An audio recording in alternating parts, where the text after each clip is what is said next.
தி Lord. தென் ஆப்பிரிக்காவில் ஆட்டன்பாட் என்ற கிராமம் உள்ளது. அக்கிராம தலைவன் பெயர் ஆப்பிரிக்கேனர். அவன் மிகவும் கொடியவன், கொலைக்காரனும் கூட.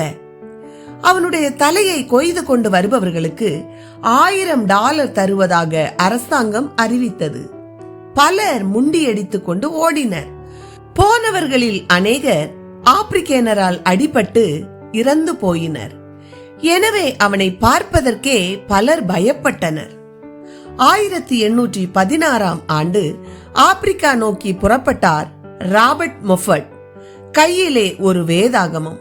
86 நாட்கள் பயணத்திற்கு பின் ஆப்பிரிக்காவின் ஆட்டன்பாட் என்ற அக்கொடூரனின் கிராமத்தை அடைந்தார்.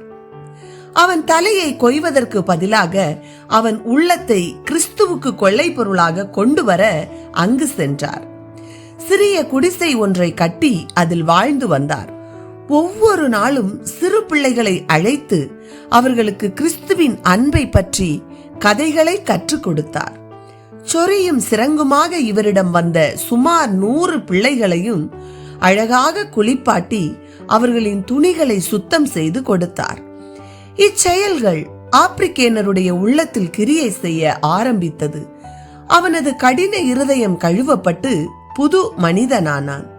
அரசாங்கத்தினிடமிருந்து மன்னிப்பையும் பெற்று மகிழ்ச்சி அடைந்தான். ஆப்பிரிக்காவின் பெக்வானா மொழிக்கு எழுத்து வடிவம் கொடுத்து அம்மொழியிலேயே முழு வேதாகமத்தையும் மொழிபெயர்த்தார்.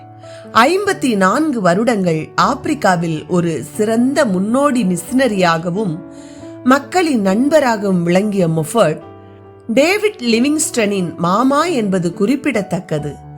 ராபர்ட் மொஃபட்டின் அர்ப்பணமுள்ள வாழ்வு ஆப்பிரிக்கர்களை கிறிஸ்துவுக்குள் வழிநடத்தி விசுவாசத்தில் நிலைக்க செய்தது.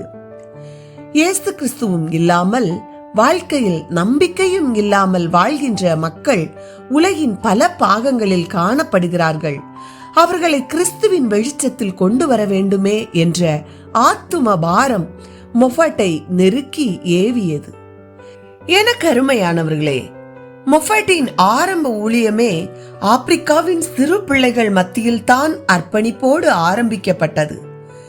இயேசுவும் சீமோன் பேதுருவிடம், என் ஆட்டுக்குட்டிகளை மேய்ப்பாயாக என்றார். எனவே சிறு பிள்ளைகள் மத்தியில் ஊழியம் செய்வது விசேஷமானது. அது ஒரு மகிமையான பெரிய ஊழியம். அவர்கள் இருதயத்தில் விதைக்கப்படும் வசனம் என்னும் விதைகள் 100 மடங்கு அவிசுவாசமின்றி ஏற்றுக்கொள்ளப்பட்டு 100 மடங்கு பலனை தரும் என்பதில் சந்தேகமே இல்லை. எனவே தேவராஜ்ய விரிவாக்க பணியில் தோள் கொடுப்போம். கர்த்தர் தாமே நம்மை ஆசீர்வதிப்பாராக. ஆமேன்.